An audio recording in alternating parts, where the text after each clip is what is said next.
Вот здесь вот лазит крот. Вот он тут. Не знаю, вылезет он еще раз на поверхность или нет.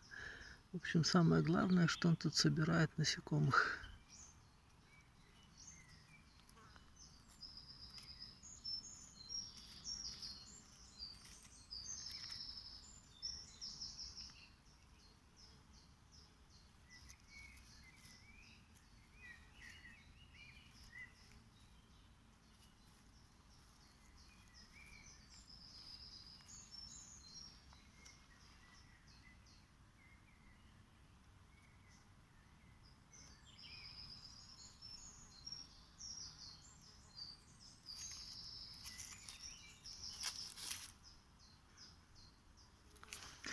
Все, я его спугнул.